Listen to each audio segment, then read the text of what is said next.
maintenant, il nous reste à prouver que toutes les bases, dans un espace vectoriel de dimension finie, toutes les bases ont le même nombre d'éléments. Alors pour ça, on va commencer par écrire et prouver le lemme de Steinitz. Donc dans ce lemme,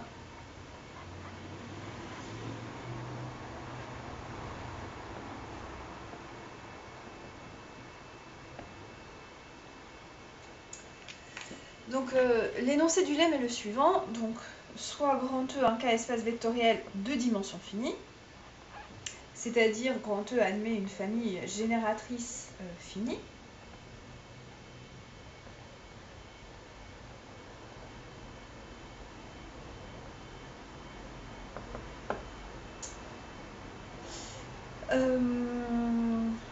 soit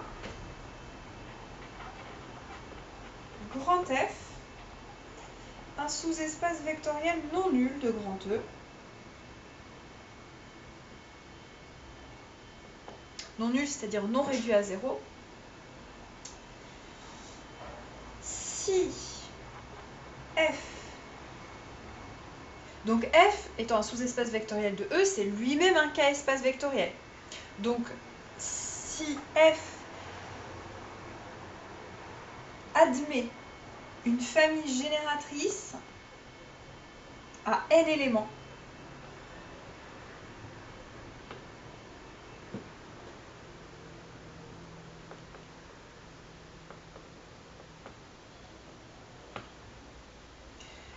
ayant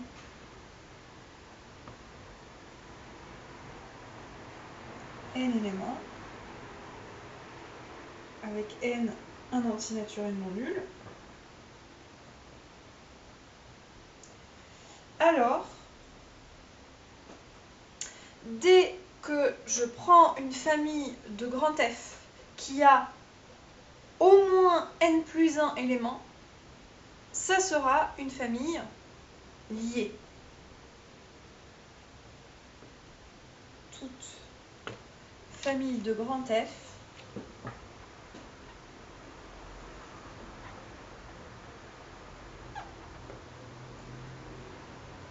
ayant n plus 1 élément, je vais écrire ça comme 2 cardinal n plus 1,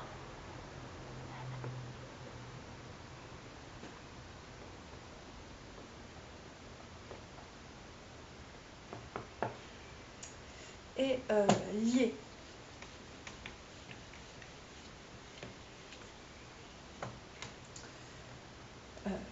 Avant de faire la preuve, je vais quand même dire sur un exemple ce qui se passe. Donc on a un espace vectoriel grand E de dimension finie. Je sais que c'est par exemple le sous-espace vectoriel engendré par ces trois vecteurs. Et je considère F un sous-espace vectoriel de grand E. Donc ici je vais prendre par exemple, donc ça c'est 0, je vais prendre par exemple grand F, le plan qui se trouve là. Et dans mon exemple,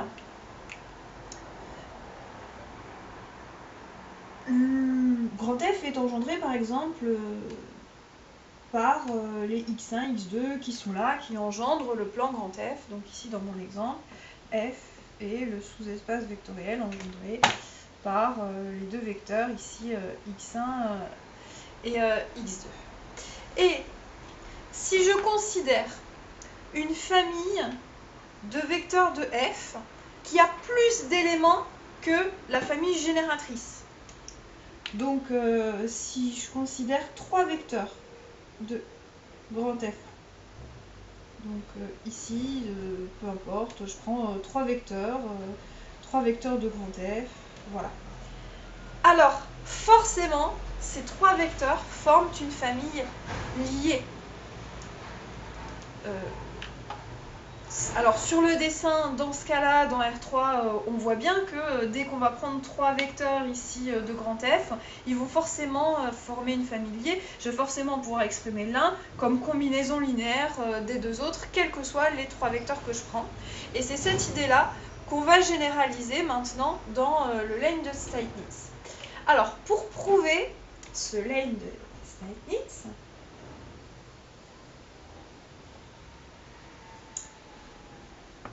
c'est une jolie preuve qui se fait par récurrence sur le petit n, le petit n qui correspond au cardinal de la famille génératrice de grand F. Donc, preuve du lemme, on prouve par récurrence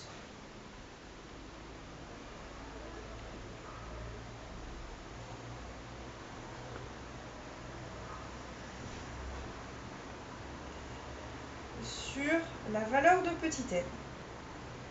La propriété suivante.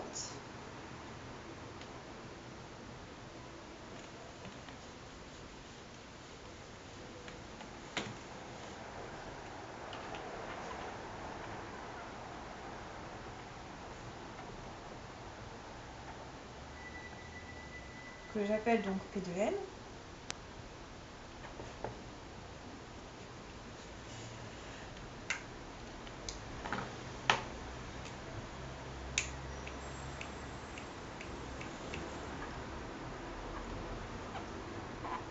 Donc, si F est un sous-espace vectoriel de E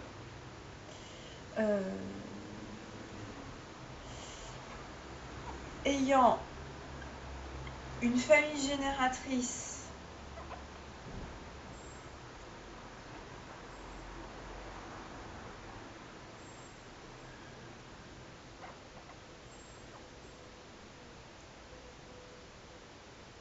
à n éléments,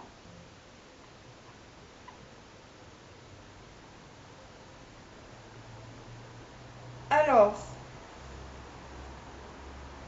toute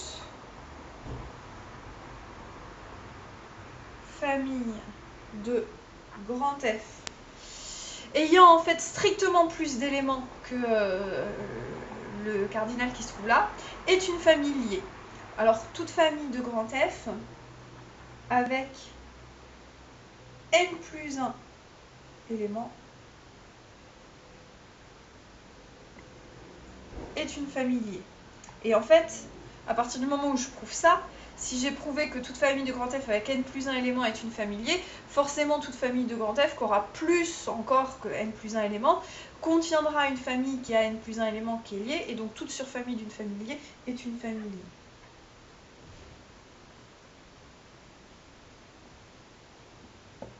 Voilà. Donc ça c'est la propriété que je vais prouver par récurrence sur le petit n. Donc d'abord l'initialisation.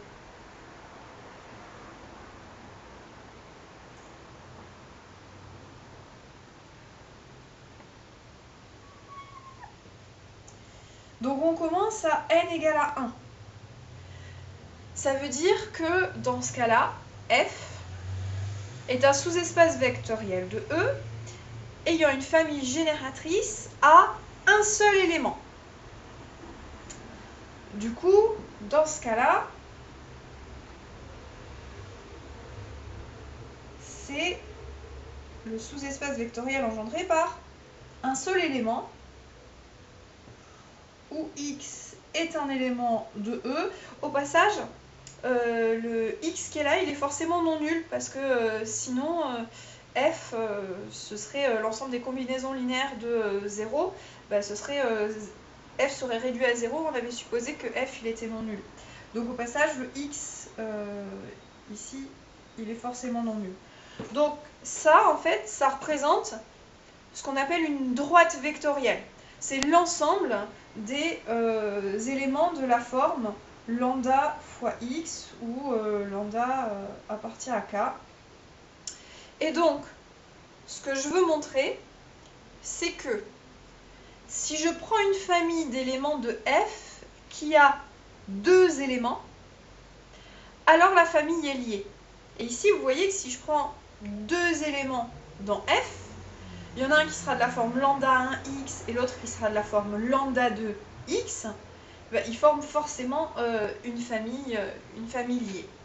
Du coup, on peut imaginer ici, en fait, on a une droite vectorielle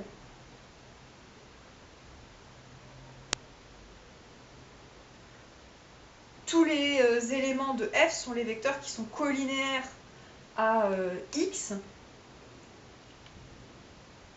Et du coup, 2 vecteurs qui sont collinaires à x sont eux-mêmes collinaires entre eux, forment eux-mêmes une famille liée. Donc évident. Alors je rédige pas tout, là j'ai donné à l'oral l'argument. Donc P de 1 est vrai. Voilà. Vous avez le détail un petit peu plus rédigé, on va dire, dans le cours polycopie. Et maintenant, je vais plutôt donner les idées de la preuve dans ce qui suit que vraiment tout rédiger. Maintenant, l'hérédité.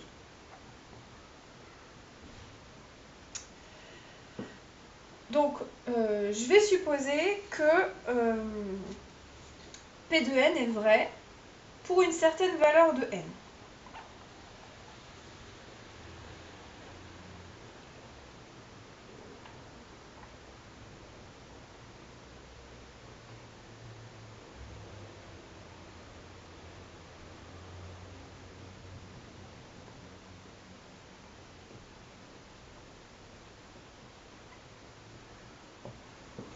Donc ici, je suppose que si j'ai un sous-espace vectoriel qui est engendré par une famille de cardinal n, alors toute famille qui contient strictement plus de vecteurs est liée. Et je veux montrer que c'est vrai aussi au rang n plus 1. Autrement dit, je veux montrer que si j'ai un sous-espace vectoriel qui est engendré par n plus 1 vecteurs, alors toute famille qui a strictement plus de n plus 1 vecteurs est liée. Donc, je vais prendre soit grand F, peut-être je peux mettre grand F indice n plus 1,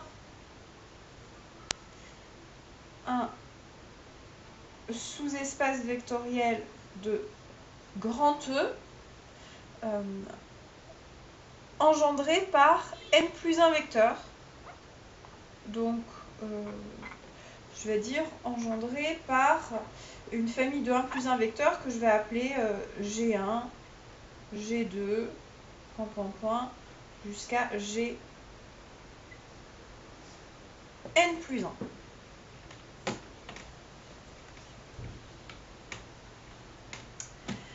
Notre but, c'est de montrer que si je prends n plus 2 vecteurs qui appartiennent à fn plus 1, c'est forcément une famille liée. Donc du coup, je vais prendre soit n plus 1 vecteurs, donc je vais les appeler x1 jusqu'à x indice n plus 2, une famille de n plus 2 vecteurs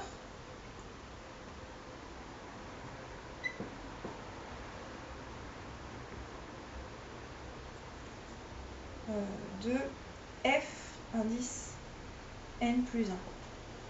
C'est-à-dire que chacun de ces vecteurs-là s'écrit comme combinaison linéaire des G1 jusqu'à Gn plus 1.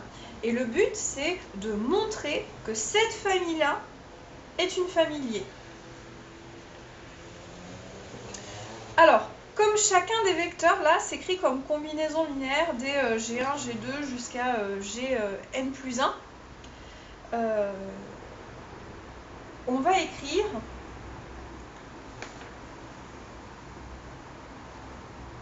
alors j'ai peut-être besoin d'un petit peu de place. Du coup, je vais tout effacer parce que là, je vais avoir besoin d'un petit peu de place.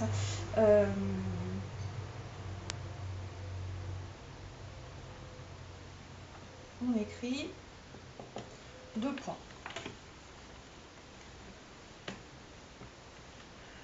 Donc le x1, je vais utiliser des couleurs. Le x1, il s'écrit comme combinaison linéaire des vecteurs g1 jusqu'à gn plus 1. Donc il s'écrit comme une constante fois g1 plus une autre constante fois g2 plus point point point plus une constante fois gn plus une autre constante fois g indice n plus 1.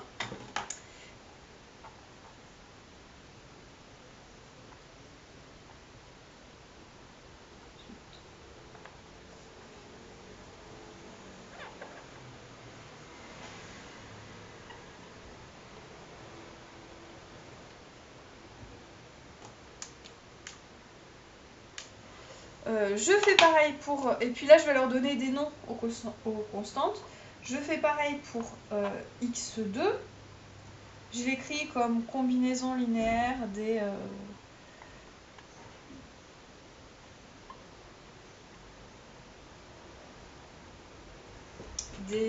vecteurs de ce que j'ai appelé f indice n plus 1 jusqu'à x indice n plus 2 qui s'écrivait aussi lui comme combinaison linéaire des g1, g2, gn, g indice n plus 1. Alors, les constantes que je vais mettre ici, comme je dois donner des noms à toutes les constantes que j'ai écrit, que je vais écrire là, je vais leur donner des noms avec des indices. La constante qui est ici, je vais l'appeler A1, 1, un petit peu comme pour les matrices. Celle-ci, je vais l'appeler A1, 2. Celle-ci, je vais l'appeler A1, N. Celle-ci, je vais l'appeler A1, N plus 1. Ici, je vais appeler la constante devant A2, 1. A2, 2. A2, N. A2, N plus 1, etc. Et ici, c'est A, N plus 2, 1. A, N plus 2, 2. A, N plus 2, N. Et A, N plus 2,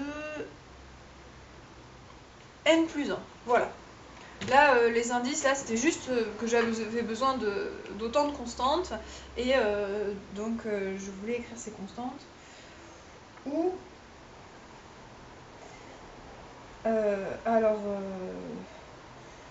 tous les A, I, J pour I compris entre 1 et N plus 2 et J compris entre 1 et N plus 1 sont des éléments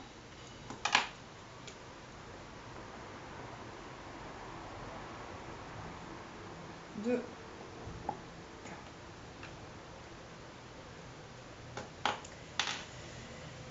Alors, donc là, j'ai traduit un petit peu mes hypothèses. Le but, c'est de montrer que la famille qui est là, elle est liée. Alors, on sait que si on a un sous-espace vectoriel qui est engendré par n vecteurs, et que je considère une famille qui a strictement plus de n vecteurs, ça nous donne une famille liée. Ici, on va donc distinguer deux cas. Les constantes qui sont là, si jamais elles ont le bon goût d'être toutes nulles, alors en fait ça s'en va. Et du coup, si je considère le sous-espace vectoriel engendré par G1 jusqu'à Gn, je vais l'appeler F indice n. Du coup, je peux appliquer l'hypothèse de récurrence avec ce sous-espace vectoriel là, engendré par G1 jusqu'à Gn. Si j'ai une famille de vecteurs avec strictement plus de n éléments, c'est une famille liée. Du coup, la famille x1, xn jusqu'à xn plus 2, elle est liée. Ça, c'est le cas simple. Si toutes les constantes qui sont là, elles sont toutes nulles, forcément, par hypothèse de récurrence, appliquée au sous-espace vectoriel engendré par G1, Gn, la famille x1 jusqu'à xn plus 2, elle est liée. Maintenant, si ce n'est pas le cas, il y a au moins une des constantes qui sont là qui est différente de 0. Et pourquoi est-ce que j'ai écrit ça comme ça, à ce moment-là?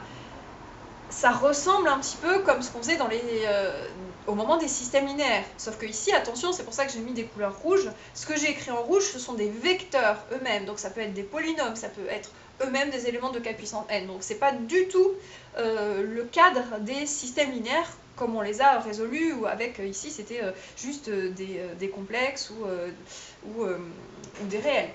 Là, c'est pas du tout ça. Par contre, la méthode qu'on va utiliser est basée sur le même principe.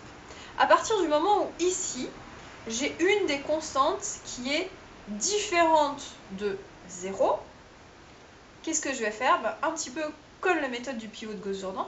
La constante qui est non nulle, là, parmi toutes celles-là, alors quitte à réordonner les lignes un peu différemment, je vais supposer, pour que ce soit plus simple de notation, que c'est celle-ci qui est non nulle. Si celle-ci, elle est non nulle, je vais faire comme l'algorithme de Gauss-Jordan, je vais me débrouiller pour mettre des zéros ici dans toute la colonne en fait. Je vais me débrouiller pour mettre des zéros ici et ici. Alors bien sûr, ça va changer les vecteurs qui sont là. On n'aura plus x2, on aura x2 moins une constante fois x1. Ici, on aura xn plus 2 moins une constante fois x1. Et là, par contre, on n'aura que des zéros. Et du coup, la nouvelle famille que je vais obtenir, x2 moins la constante fois x1, etc., tous ces vecteurs-là, tous ces nouveaux vecteurs-là, vont appartenir au sous-espace vectoriel engendré par G1 jusqu'à Gn. Et j'ai n plus 1 vecteurs dans un espace vectoriel engendré par une famille de n vecteurs. Par hypothèse de récurrence, la famille que j'aurai ici, avec le nouveau système, sera une famille liée. Et on pourra en déduire que la famille de départ x1 jusqu'à xn plus 2 est elle-même une famille liée. Alors, je pense que je ne vais pas tout rédiger en détail, mais je vais au moins rédiger les grandes lignes. On distingue, alors on pose déjà f indice n égale le sous-espace vectoriel engendré par G1 jusqu'à Gn, et on a dit on distingue deux cas.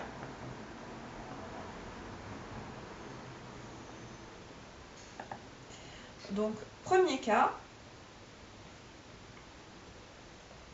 si tous les coefficients qui sont là sont tous nuls, donc c'est A1 indice n plus 1 égale A2 indice n plus 1 égale égale A indice n plus 2 n plus 1, s'ils sont tous nuls,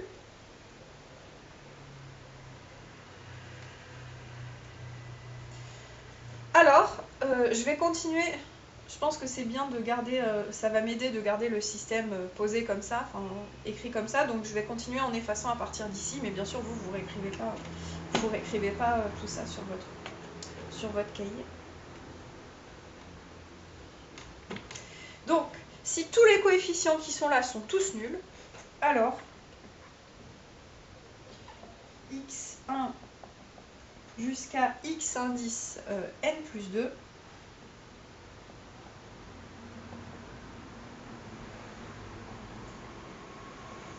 est une famille de n plus 2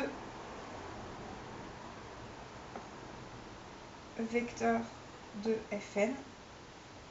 Donc, elle est liée par hypothèse de récurrence. Alors, l'hypothèse de récurrence, c'est si j'avais n plus 1 vecteur, mais du coup, je prends x1 jusqu'à xn plus 1, par exemple, c'est une famille liée. Et donc, si je rajoute encore un vecteur, une surfamille d'une famille liée, c'est une famille liée. Donc, elle est liée. Et donc, maintenant, deuxième cas.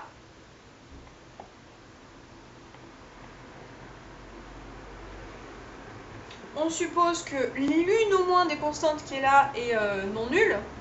Donc je vais supposer par exemple que c'est celle-ci qui est non nulle. On suppose qu'il existe, du coup je vais l'écrire comme ça, qu'il existe un indice i appartenant à 1 n plus 2, tel que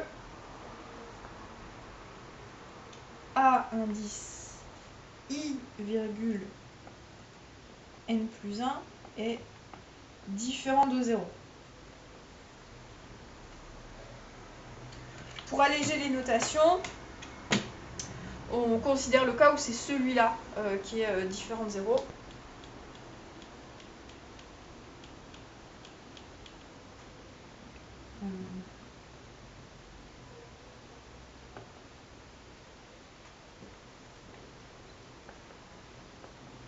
Pour alléger les notations, ou quitte à renuméroter en fait l'ordre ici des xi.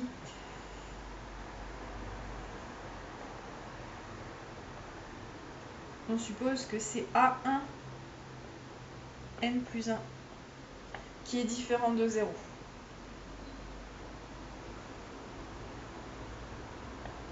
Alors, on a... Et donc ici, ce que je vais faire dans toutes les lignes qui sont là, c'est pour ça que j'ai gardé mon système, je vais me débrouiller pour annuler le coefficient qui se trouve ici. Donc pour annuler le coefficient qui se trouve ici, il faut que je retranche. Alors est-ce que je vais vraiment tout réécrire? Il faut que je retranche cette ligne-là multipliée par ce coefficient-là et divisée par celui-là. Donc là, en fait, si ça c'est L1, ici, je vais faire L2 devient L2 moins A indice 2,n plus 1 divisé par A indice 1,n plus 1 fois L1. Donc ici, on va obtenir x1 moins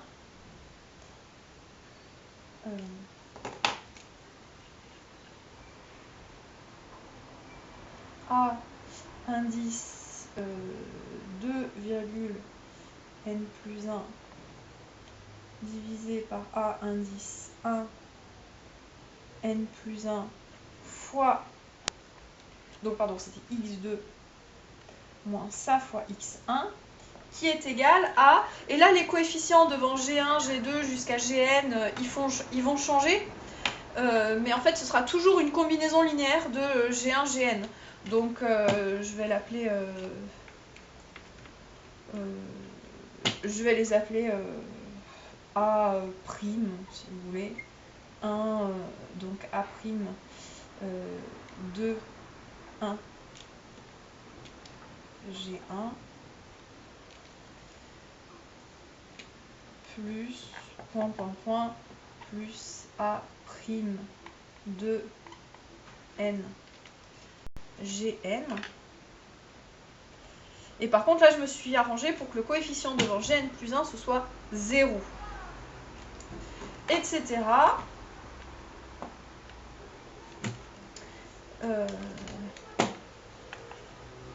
Et donc, j'ai pareil avec x indice n plus 2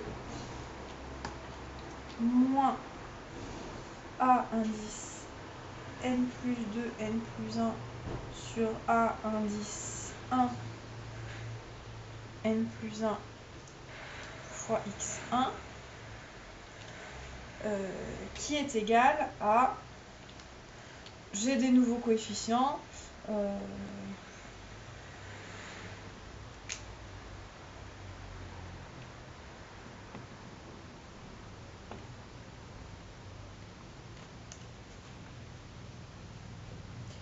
et du coup,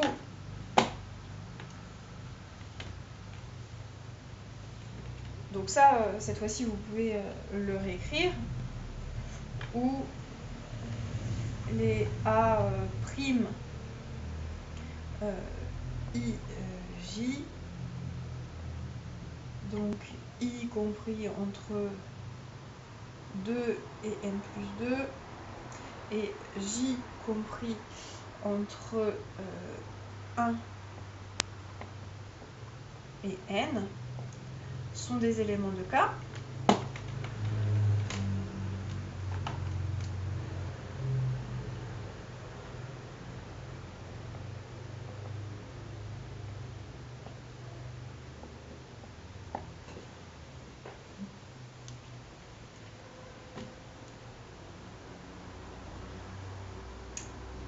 Voilà, du coup, tout ça, ce sont des éléments de ce qu'on avait appelé F indice N.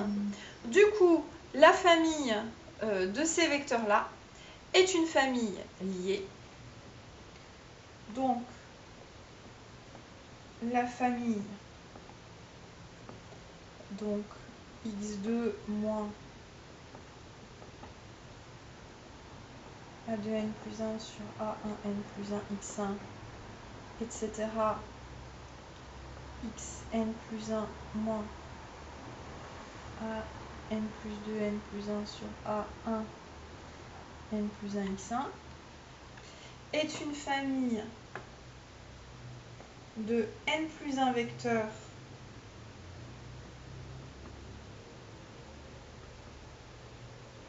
de ce qu'on avait appelé Fn. Elle est donc liée. Et si j'écris la définition du fait que cette famille-là soit liée, ça veut dire qu'il existe une combinaison linéaire non triviale entre tous ces vecteurs-là, ce qui me donne une combinaison linéaire non triviale entre les vecteurs x1 jusqu'à xn plus 2. Donc, x1 jusqu'à xn plus 2 est lié. Et j'ai prouvé du coup l'hérédité. Conclusion, P de n est vrai pour tout n.